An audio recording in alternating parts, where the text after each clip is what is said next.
The next and last building block will be the cost structure. So after seeing like how we create value for the customer, we are now looking at how we create that value. Okay, the first time was what kind of value we want and how we deliver it to the customer. And the other idea here is like how we create this value. So that was nice. We have seen the resources we needed, the activities and the partners. But now how much this whole thing will cost eventually? So we enter the cost structure. The cost, let's have a quick definition here. The cost structure describes all the costs incurred to operate a business model. So you have different types of business model. You have cost-driven business model and you have value-driven business model. What does that mean? A cost-driven business model will be like the example I took a bit earlier with Ryanair. And you want cheap flight ticket for the client. So what you do, you try to reduce all your costs. So when you go to a Ryanair airplane, there is no space in between the seats. You have no food in the plane. If you want some food, you have to pay for it, and it's quite premium. Your luggage, you can only bring small luggage. If you have a few extra grams, they will charge you for it. So it's extremely cost-driven kind of business model. As well for themselves, what they will try to do is to use the asset as much as possible. So they want the plane in the air as much as possible and not ground it. Most of the most premium airplane company, the planes spend almost more time on the ground than in the air, and that's, as we have seen before in the partnership, this is not really good asset utilization. So what they try to do is optimize the utilization of their assets and reduce all the costs. Value driven, this is another story. If you go to a 5-star hotels in Thailand, for example, well, you expect something as a client, and you're there to spend money anyways. It's holiday. So what's happening? The hotel is actually putting a lot of effort to make the whole experience amazing, because you're in a 5-star, so you want everything smooth. So they will not look at every cent. That doesn't mean they will throw money by the window, but they will be keen to actually spend money to offer a better service to their clientele. So what kind of costs we'll find there? We'll find fixed costs. Fixed costs are a cost that you have to pay every month, no matter what. No matter how much you produce, no matter how much you sell, you have to pay. This is your rent, this is your electricity. Well, people will argue on electricity, but okay. Electricity, this is your employees, this is your insurance, this is everything that you have to pay to get the business running, no matter how much you produce. Variable costs. Variable costs are costs that you will have to pay only when you produce or when you sell a unit. Okay, so for example, raw material, if you don't produce anything, you don't have to pay for too much raw material. But if you produce a lot, you will have to pay for a lot of raw material. Delivery to the final clients, let's say you have a shop on Amazon. If nobody buys, you don't have to pay for the post office to deliver your goods, right? I mean, it's there, it's sitting there, so you don't have to pay anything. But the more people will pay for your services, the more you will have to ship. So you have a cost that happens only when people buy. And that's quite a cool cost to have, to be honest. Or the same in my business model. I will only have to pay my accountant only when I sell services to somebody else. Then you have economy of scale. We already talked about it. And we can also look at economy of scope in the cost. So economy of scales, we will try to produce a lot to reduce the price per unit. And economy of scope is we have a structure already doing stuff. Okay, we have marketing, accounting, we have HR department, we have production, etc. Now, is there a way to actually use this whole thing to do something else, and increase the scope of our services or the product that we are offering using the same structure? Then we make economy on the whole structure. So for example, I have been visiting a factory recently in China. Those guys do water heater, but they also produce hut for the kitchen, and they produce like cooking, I don't know the name in English, the things where you cook, you put your pans and it cooks, right? They do all these 3 different services, because they can maximize the usage of the entire structure, the entire organization. Okay, in this case through diversification, but could be in other ways. So in our case, what kind of cost structure we have? Well, pretty straightforward. I have to pay the accountant for outsourcing services. So each time I have a client that asks me for a company, I have to pay the accountant because he has to incorporate that company. And I also have, if you remember, we said one of the key activities we will have is marketing. So I need to pay for this marketing.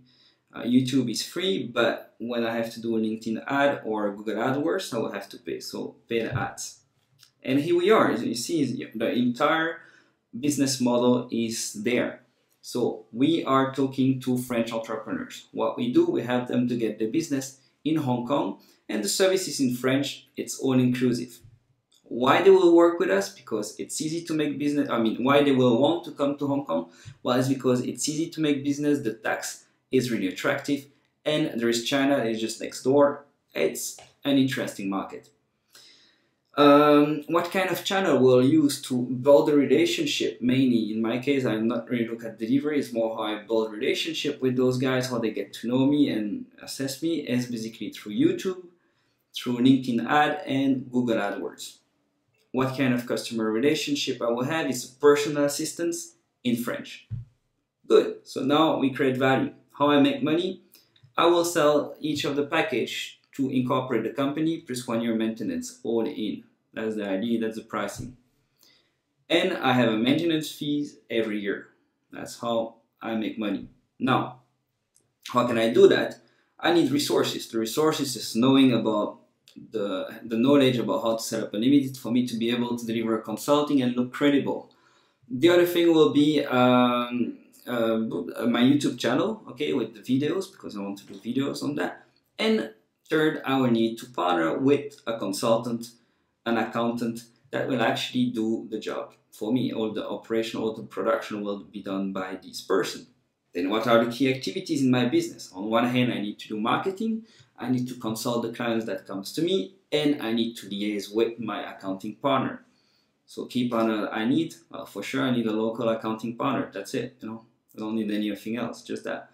Then cost structure, really straightforward. Each time I'm selling something, I have to pay the accountant because I need the incorporation or the accounting service or audit, etc. But anyway, and then I need to have paid ads because in the channels I said that I want to advertise through LinkedIn and Google AdWords. And hey, here we are, I have a business model. So now what to do with that? Well, now you have thought about it, it's time to work, right? So now you try it. And what will happen is most likely your business model will not work. Okay, most of the time it's kind of broken somewhere. So what you have to do is to tweak it from time to time. So challenge yourself all the time thinking, hey, is that working or not? Should I change something? Should I, for example, the channel, let's say YouTube doesn't work, nobody goes and see it, or I don't advertise enough or whatever. What's happening? Can I change that? Or my margin is too small. When I sell and pay the accountant, I have only, let's say, 20% margin. So this doesn't help me to pay the ad and also my own consulting and so on. So okay, this doesn't work. Or the conversion rate is not good between the people. Like when people come and click on an ad, they actually, I have to pay for the ad, but they don't call me back. So hey, what's going on there? Is that the right things to do or not? Is the message wrong? So you can actually think and modify your business model, okay? And here we are. Basically, you just learn how to create your own business model using the business model canvas. So what I advise you to do now, just do it for yourself. Try always to think about 2-3 different model, okay? Don't fall in love with your first business model. Just do several, okay? When this is done, I'll just do it. Try. If it doesn't cost you too much, okay? If you're thinking about opening a cafe or restaurant and you have to put a lot of money on the table, like think a little bit more first, okay? But if you have an idea of apps, for example, and you can do app development by yourself or a website, just do it. It costs you nothing almost. So and then modify from time to time. Now, if you need to go for investors, or if you have a more complex business model, or if you see like, you will need some money there, you really feel like, it's better you think twice. What I advise you to do is create a business plan. Because in the business plan, you will go more in depth and you will be planning for the different areas of the business. You'll be planning your strategy, your marketing, your HR, your operations, and your finance. You will really think about much more things than in the business model. So if this is something that you are interested in, what I advise you to do is check my online courses on business plan. I have 2 different business plan courses. One is how to draft a business plan. This is for you to quickly draft, just put your idea on a sheet of paper, a bit like the business model, but a bit more complex, a little bit more planning. And that's good for a small team, tech starters, things like that. It's pretty cheap as well. You can check on athenasiaacademy.com. You will find how to draft a business plan.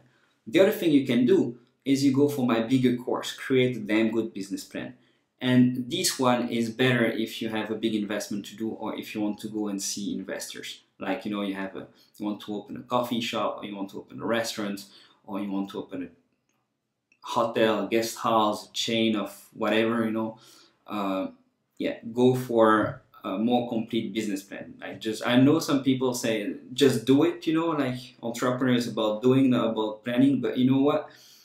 Or they will say, oh, planning never works. It's like, yeah, well, I never work as planned, but if you don't have any plan, that's kind of dangerous. By planning, there's a lot of issues that you can avoid because you will already have a couple of numbers there. If you realize that in the plan you can already not make money, then it's better you review your model. Now, if it may work on paper, then you may try and see what's going on. Most likely you will change your planning, but at least you have to think about it. So, hope you enjoy all these videos. Please subscribe to the channel to have more. If you have any question, feel free to put them down there, and see you soon.